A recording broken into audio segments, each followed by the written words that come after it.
తీవ్ర వాయుగుండం కారణంగా కురుస్తున్న వర్షాలతో వంశధార నదిలోకి భారీగా వరద నీరు వచ్చి చేరుతోంది. శ్రీకాకుళం జిల్లా హిరమండలంలోని గొట్టా బారాజ్ వద్ద వంశధార ఉధృతంగా ప్రవహిస్తోంది. ఒడిశాలోని అరబంగి, బడనాల రిజర్వాయర్ల నుంచి నీరు విడుదల చేయడంతో నదిలోకి వరద భారీగా వస్తోంది. నదులన్నీ ప్రమాదకర స్థాయిలో ప్రవహిస్తున్నాయి. దీంతో అధికారులు 3వ నెంబర్ ప్రమాద హెచ్చరిక జారీ చేశారు. పూర్తి డీటెయిల్స్ మా ప్రతినిధి సునీల్ అందిస్తారు.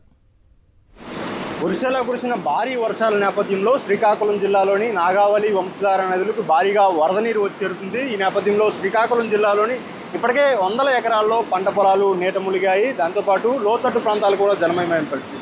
ప్రస్తుతం నేను గొట్టా బ్యారేజ్ వద్దన్నాను. గొట్టా బ్యారేజ్ వద్ద 90,000 క్యూసెక్కులకు పైగా నీటిని దిగువకు విడుదల చేస్తున్నారు. ఇక్కడ అయితే వంశధార మురళీమోహన్ ఉన్నారు మనతో పాటు. ఆయనతో మాట్లాడుతున్నాం. సార్ చెప్పండి, ఇప్పుడు గొట్టా బ్యారేజ్ ఎలా పరిస్థితి ఎలా ఉంది?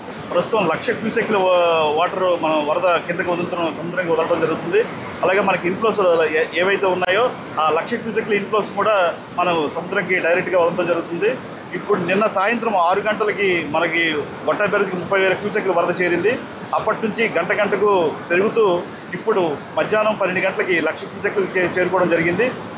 ఆల్రెడీ ఇప్పుడు మూడవ ప్రమాద హెచ్చరిక కూడా జారీ చేయడం జరిగిందండి. ఒరిస్సాలో పరివాహక ప్రాంతమైన ఒరిస్సాలో నుంచి వర్షాలు భారీగా కురవడం వల్ల వచ్చిన వరదతో పాటు ఒరిస్సాలో ఒక 2 రిజర్వాయర్లు ఒక్కసారిగా వాటి నుండి వరదని డిశ్చార్జ్ చేయడం వల్ల ఇప్పుడు ఇటువంటి పరిస్థితి తలెత్తింది.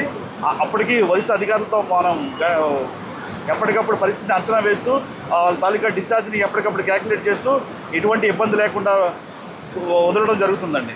ఈ వరద ప్రభావం ఎన్ని మండలాలకు ఉండొచ్చు సార్? ఇప్పుడు ఈ నదీ వరద మన గొట్టా బ్యారేజ్ నుంచి కింద సముద్రం కలిసే దగ్గర 10 మండలాలు నదీ పరివాహక ప్రాంతంగా ఉందండి. ఈ 10 మండలాల్లో కూడా మనకి 1,50,000 దాటితే 1,50,000 క్యూసెక్లు దాటితే 123 గ్రామాల వరకు దీని ఎఫెక్ట్ అయ్యే పరిస్థితి ఉండేది.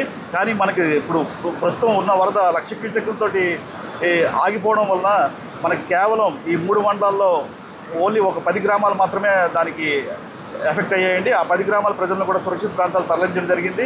అలాగే మన గౌరవ కలెక్టర్ గారి ఆదేశాల మేరకు వారికి రీహాబిలిటేషన్ సెంటర్లో తరలించడం, వారికి సదుపాయాలన్నీ కల్పించడం, రెవెన్యూ అధికారులంతా అప్రమత్తంగా ఉండి వారికి తగిన సదుపాయాలన్నీ ఏర్పాటు చేస్తున్నారు.